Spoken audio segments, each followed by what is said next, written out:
guys, my name is Tommy Tech, and I'm going to be doing reviews and unboxings for different tech items, software, just anything. I'm going to start out with a review of the laptop that I've been using, which is the Asus VivoBook x202e. It has a 1.8 GHz processor, 4 GB of RAM, and a 500 GB internal storage, but it has a lot more because of the OneDrive that it has access to. But yeah, my favorite brands are Apple for handheld devices, Samsung for cameras, and VivoBooks for computers, just to let you know a little bit about myself. And, well, not VivoBooks, all Asus computers. I'm very new to this. I just have an interest in technology and I wanted to share it. So if anyone has any suggestions, just leave them in the comments below.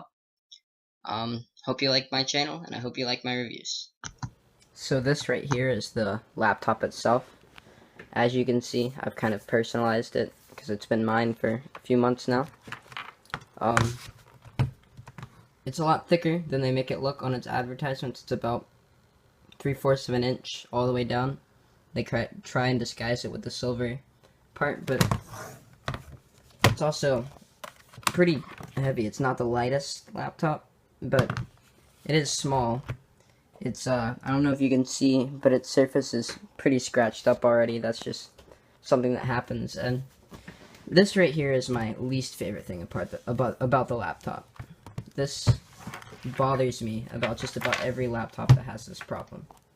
When you try and open it, you see that the bottom comes up with it, and that's not really how it's supposed to work. But it's not too hard to open, of course. Just gotta apply a little pressure down as you push it up, and there you see it is. It's got smudges from being used because it is a touchscreen laptop. It's got a nice keyboard, although it is not backlit, and it has LED displays for all of its little notifications. It's got the little on part, battery, charging, whether the battery's on or not, Wi-Fi connection, and caps lock. It's got a pretty nice trackpad that has gestures such as three fingers to pull up the desktop, 2 fingers to scroll, and 1 finger and tap to click. And as you can see, it is running Windows 8. So let me boot it up here. As you can see, the lights come on and the screen comes up. You'll notice it has quite a large bezel. I guess when this is one of the older touchscreen computers, see, it booted up pretty quick, but a lot of the older ones had larger bezels, but they're getting rid of that now. So yeah, this is where it is. You've got a touch screen you can touch to type, or you can use the keyboard. I prefer the keyboard. You just touch up there. So now I have my Asus VivoBook booted up, and you can see it's 1366 by 768, I believe, HD LED touchscreen display. Now you can see it's very glossy and reflective. I would have preferred a matte display, but the thing is, as you will hear a lot from me in this video, the things you get with this VivoBook are the things that you pay for, basically. So if you want to pay for something that has a little bit of touched up version of the VivoBook, then I would recommend the ZenBook.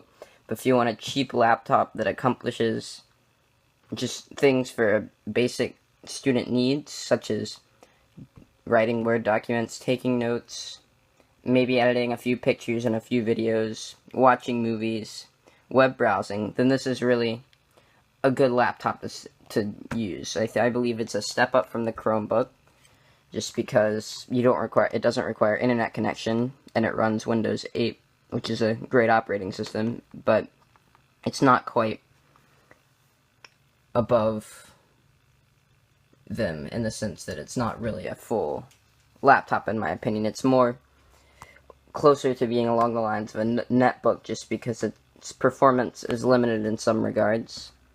But I really like being able to switch from the Windows 8 panels, which all of these Windows 8 laptops can do, which makes it feel more like a tablet. straight to the Okay, desktop. so here you see my computer's desktop, and with the click of a button, it's really easy to switch from the desktop to the Windows 8 section, and I'm moving it with my finger right now, and you can see that the motion in which it moves is all very fluid, and it's very easy to organize Windows 8. But let me touch on the aspects of this screen. As I said before, it's 1366 times 768, an HD LED display, very glossy, which you can't see at the moment, but that's one of the downsides to this computer. It has HD graphics 4000 from Intel, and it runs a 64-bit Windows 8.1 operating system. And with the size of this computer and the ability to use touchscreen, it really feels like you have a desktop and a tablet in one, and makes it very good for doing whatever you want to do. And even though it does kind of have this tablet feel, even in desktop mode, it is a 64-bit Windows 8.1 operating system, so it can run some desktop specific applications. As far as battery life goes, I'm charging right now. It has around 3.5 to 4.5 hours of battery life, which isn't stellar for a laptop boasting portability. But it is something that is not a particularly awful thing, because it does come with a very portable charging cable. And if you're using this for just what it's meant for, which is carrying it back and forth from school or work, and you're just doing light word processing, maybe a little photo and video editing, and some like web browsing, then you're not going to kill this battery. I mean, it does go down if you do some gameplay, and it does do some light gameplay, but that's not what this laptop's meant for. And so obviously this laptop's going to run differently when it's put under that kind of stress.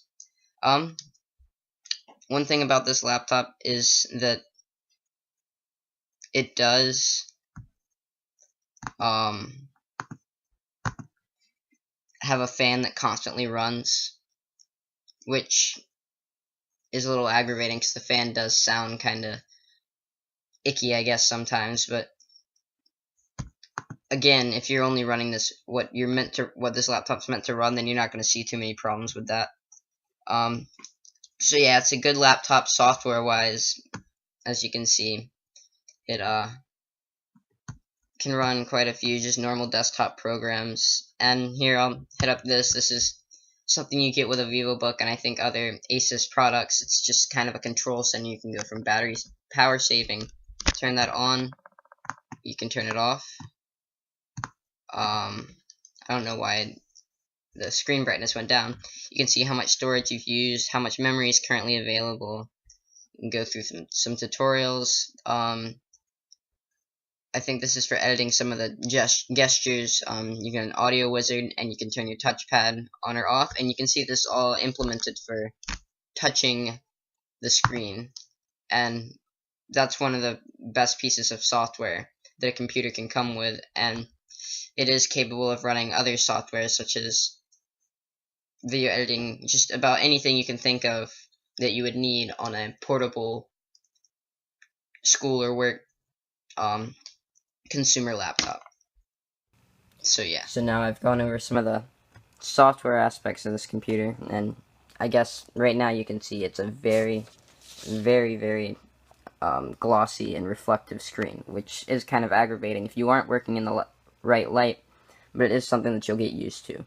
I'm going to now go over some of the more detailed hardware specs of this computer. It's got a 0.3 megapixel front-facing camera, which 0.3 sounds awful actually, but it works pretty well if you're just going to do Skyping or Google Hangout or something along those lines. It's got a Pentium 1.8 GHz processor, as I've touched on before, and Sonic Master Audio, which I would just like to point out is probably one of the strongest parts of this computer. It boasts a very good audio, but its audio is very, very good, and I've been very, very pleased with that aspect of it.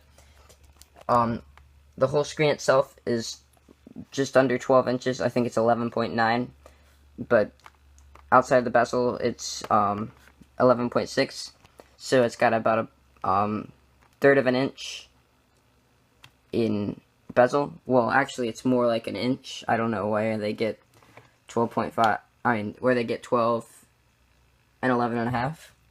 But it does have a very thick bezel, and as I've said before, that's just something that comes with earlier Windows 8 touchscreen laptops, especially the smaller ones, just to get that touchscreen to work the way they wanted it to. And I believe they're getting better at it, because it's not really something that has been a problem before. I'm sorry. A USB thing fell onto the floor. It connects my mouse to it.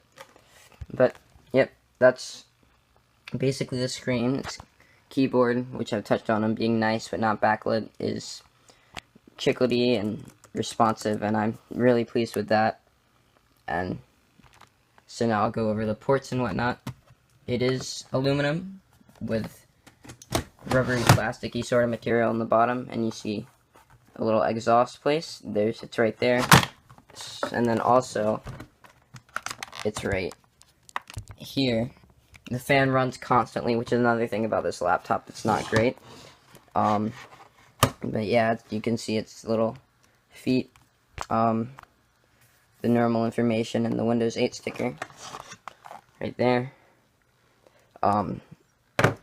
Actually, you can see its screws right here. It's very easy to open up, and I guess you can change a few things in it, but not too much. It's got bluish, like, stroked, I guess is what they call it, brushed, I think, aluminum. You can see it's kind of got some texture going here, and this little plasticky hard part right here for grip when you're carrying it. And then this part right here is aluminum as well, but it's not unibody. As you can see, it's got different materials all around. Now I'll go on to the ports of this laptop. There's its charging cable. It's got LAN Ethernet, an HDMI port, one USB 3.0 port, one of the two USB 2.0 ports, and a Kensington lock. And then these little places right here are for the speakers. On this side, it's got its VGA place for a VGA cable, another USB 2.0, audio, headphone, microphone jack, and then SD card / any like multimedia card reader right there, which I've kind of bent up accidentally, but it still works. So yeah, another thing about the portability, probably a testament to this laptop, another reason why it's probably so heavy, is the fact that it's got the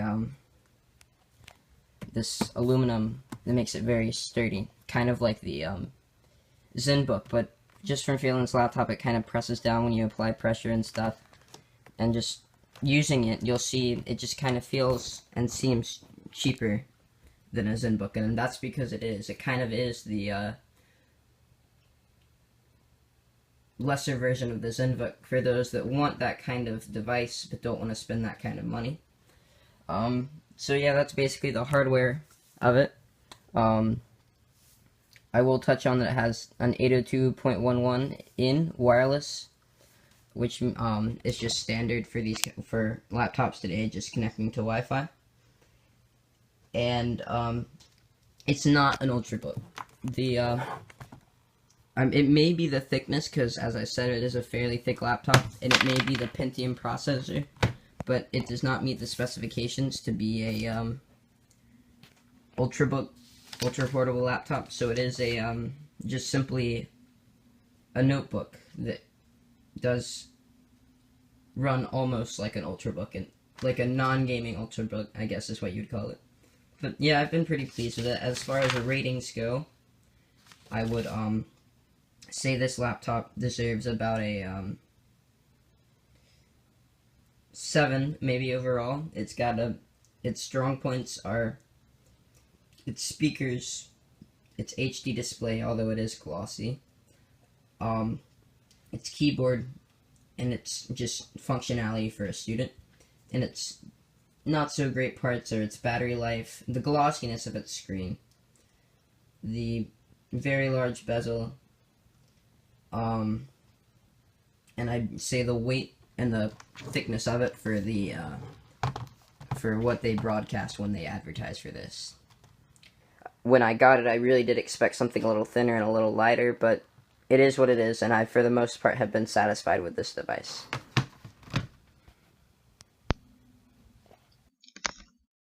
So yep, that's my review of this Asus VivoBook x202e. And as you can see, I am filming with the 0.3 megapixel front-facing camera right now, and it's not too bad. That's my cat behind me. But yeah, all around it's a solid laptop. And going on to cameras now, just to give you an update of my channel and what it will be like in the future, because I know this video being my first one is probably not going to be the best tech video you can see. But I do plan on acquiring a pretty good camera for filming this sort of thing, so this quality will get better. And at the moment I am filming with my iPhone, and I think the last film that will be filmed with my iPhone, hopefully, will be to review the camera that I will be using after the iPhone. I'm either gonna get a Samsung smart camera, one from that line, or a one of the point and shoot Sonys. It all is a matter of what my budget can handle at the moment, and eventually I plan to get a full DSLR camera for a more cinematic view. But that's it. Coming up, I believe, aside from the camera review, I may review this little guy. He's just a cheap 720p video recorder. I could review some other laptops, some older laptops, just for fun. If you wanted, I could review my iPhone. I could review the Dell monitor I have. Just, if you guys want something to be reviewed, I will review it. And I plan on doing a comparison of 2 free video editing softwares head-to-head. So, like, split the screen like you can in Windows 8, and that will be VideoPad versus the Movie Maker that comes included with Windows. So, I hope you guys look forward to that, and I hope you guys, well, I hope this video gets a lot of views, and I hope it gets a lot of likes, and I hope it gets some comments that are helpful, and some comments that tell me what you want to see from this channel. Because I don't really want to be your typical tech video maker. I don't want to copy Austin or Marquez Brownlee or one of those guys. Just, I am trying to set up my own unique thing, and I'd really appreciate any support that you guys could give me. So, thanks for watching, and I'll see you next time. Oh, sometimes I get a good feeling, yeah.